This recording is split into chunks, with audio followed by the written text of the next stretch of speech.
February 19th. Army camp near Vaucouleurs. This morning I woke to visions of fire and steel. These nightmares come more often, now that I've seen my beloved France eaten away by years of war. I wandered through camp, ignoring the new snowfall, but observing the wounds and weariness of every soldier under my command. Observing the desperation in their eyes. It was then that I first saw the girl. She told us that her name was Joan. She told us she was but a peasant who did not know how to ride or fight. She told us that she intended to rescue France. The darkness lifted from the men's souls.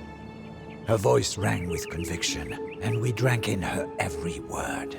I may have lost my faith, but Joan has not lost hers, and that is enough for me. Joan has asked our ragged band of soldiers to take her to Chinon, where the rightful ruler of France, the Dauphin, hides from his foes. The war-torn land in between is infested with enemy marauders, and we will lose many men. Death is by now an old companion, but for Joan, we will face it again.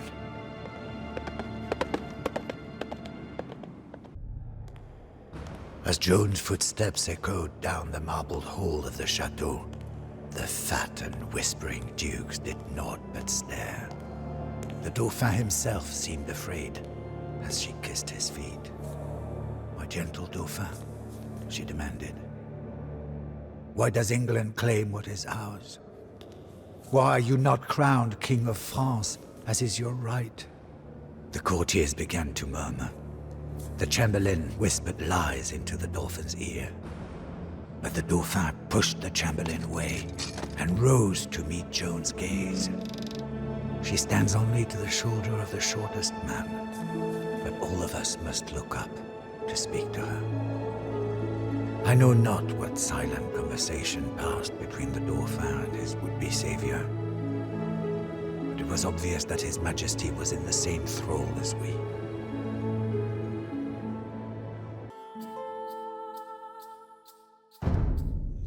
March 26th, Chinon.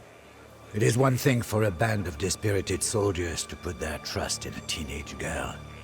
It is entirely another for that girl to be given command of the army of an entire nation. We were filled with pride when we heard the Dauphin's heralds pronounce Joan the Maid as commander of the army of France.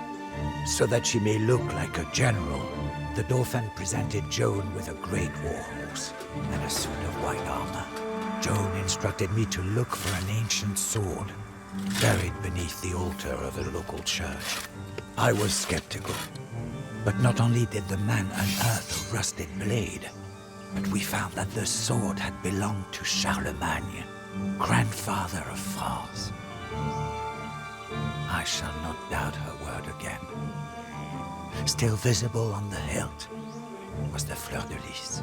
Joan adopted the fleur-de-lis as her symbol and had it blazoned upon her battle standard. Wherever Joan goes, the standard goes also. It goes with us to Orléans. The city of Orléans is one of the finest in France, but it is under siege by our enemies, England and Burgundy. It is about to fall. This war has dragged on for 100 years, with precious few French victories. The people of Orléans need a savior. They will receive Joan of Arc. Joan prophesied that she would be wounded at Orléans. At the height of the battle, an arbalest bolt knocked her from her horse. We could not believe our misfortune. But as we carried Joan away from the carnage, the battle was won. Orléans was free. When we entered the city, the entire population cheered us on from windows, rooftops, and city streets. They fired artillery into the night sky and shouted aloud their nickname for Joan, La Pucelle, the Maid of Orléans.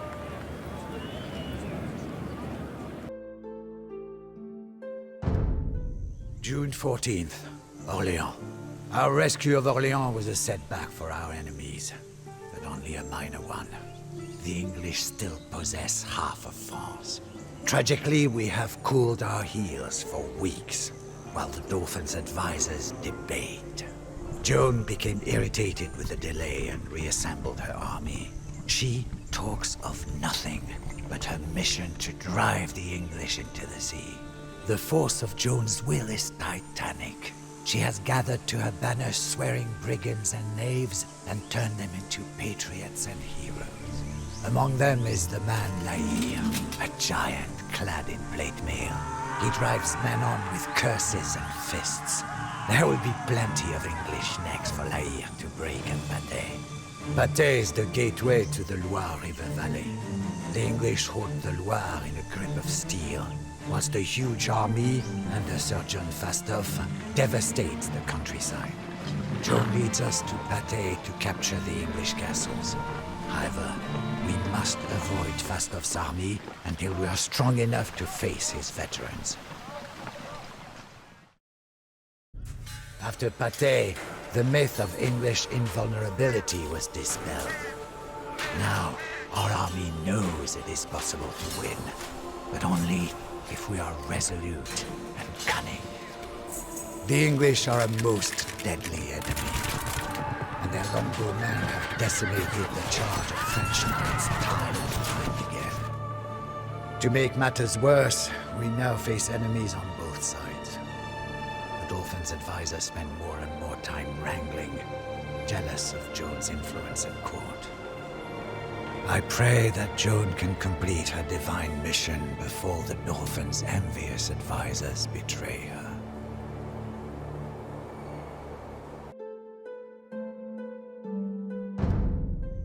June 25th, Orléans. Dead France is returning to life. Our army swells with new recruits. In olden times, men swore fealty only to their particular lord. Now, we fight not for the insolent lords and ladies, but for France. For all of us, Joan is France. There is no distinction in our minds. The Dauphin himself has arrived in Orléans. Never have I seen such a celebration. France needs a king, so we must escort the Dauphin to Reims, where he can be properly crowned. Yet, the city of Reims is dangerously menaced by the Anglo-Burgundian army. The cities of Troyes and Chalon also bar the way. Joan commands that we must liberate all three cities before the coronation, and we eagerly seek to fight. As we rode into Reims, a sea of peasants and lords knelt before Joan. Some even knelt to kiss her horse's hoofprints. Cannon thundered, and 1,000 flags danced in the breeze. In the enormous palace, the Dauphin knelt before the Archbishop and rose as King of France. Prayers, anthems, and sermons filled the great chateau. Interspersed among perfumed dukes and ladies were tattered soldiers from our army, many still bearing wounds. Joan herself was at the king's side, as was her bedraggled battle standard. Despite the celebration, I know in my heart that this war is far from over. Our fathers and grandfathers died fighting the English. Joan gives us hope, but I do not know if hope is enough to ensure victory.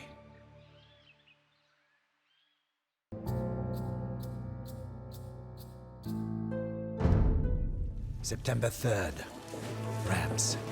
France has a king once more. However, as Joan gains influence with the people, jealousy grows within the court. The king's evil advisors now seek to destroy Joan. It is only a matter of time before they succeed in poisoning the king's mind. Joan must hurry to fulfill her mission. Paris, the jewel of France, has been under English tyranny for decades, and French patriots trapped within the city are eager to escape. We are now marching on Paris, hoping that the reinforcements we have been promised will arrive in time. Tragedy. As the refugees fled into the chateau of Compiègne, Joan was trapped outside. Burgundian soldiers knocked her from her horse and paraded around with their prisoner. None of us can sleep knowing our precious Joan of Arc languishes in a Burgundian prison. The soldiers stare at the uncaring sky, condemning themselves for being unable to save her, for being unable to save France. Paris was the first major defeat ever dealt to our army. Had the king sent the promised reinforcements, we would have captured the city. Now it is France's darkest hour.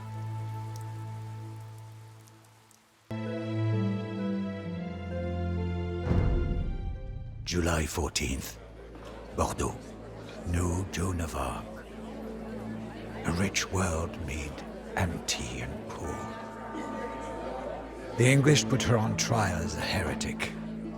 Joan's mind was as sharp as her sword, and she avoided all the cunning verbal traps of her prosecutors. In the end, Joan would not renounce her mission. The English found her guilty and burned her at the stake. But her death is not in vain.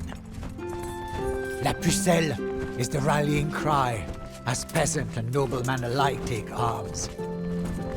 My army is an army of the people. And even without the king, we are poised to strike at the English stronghold of Castillon. A victory at Castillon will crush the English pretensions in France forever. Should I die in this battle, I die for the Maid of Orléans. I die as a patriot of France.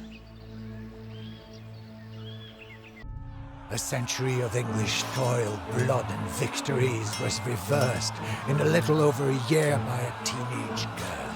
The 100 Years' War has ended. Even more importantly, Joan's acts ignited a sense of French nationalism. Peasants and nobles alike no longer belong to lords and kings, but to France herself. We will not let Joan be forgotten. Already, statues and stained glass portraits have been commissioned in hundreds of towns and cities throughout France. The verdict of guilt was rightfully reversed, and I expect that Joan of Arc will soon be beatified as a saint. Sometimes the outcome of history is determined by strength of arms, other times by happenstance. But in 15th century France, history was determined by the will of a young girl, the only person in history to command the armies of an entire nation at the age of 17.